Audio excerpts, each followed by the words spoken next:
Siz o'zingiz ham boshlagan bizneslaringizda bankrot bo'lib o'xshamagan holatlar bo'lganmi? Boshida bo'lmagan.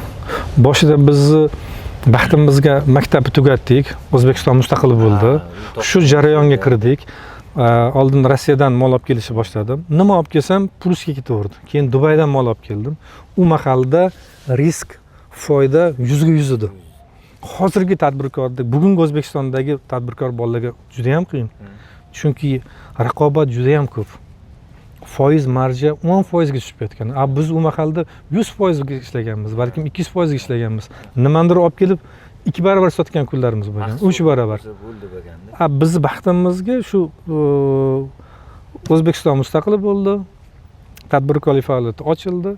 Biz shu boshimizni qashib institutga kiraylikmi, qaysi bir korxonaga kiraylikmi deganda o'ylab turganimizda tadbirkorlikni tanladik va yaxshi yutuqlarga erishdik. Bo'sh bozor bo'lgan. Bozor bo'sh bo'lgan.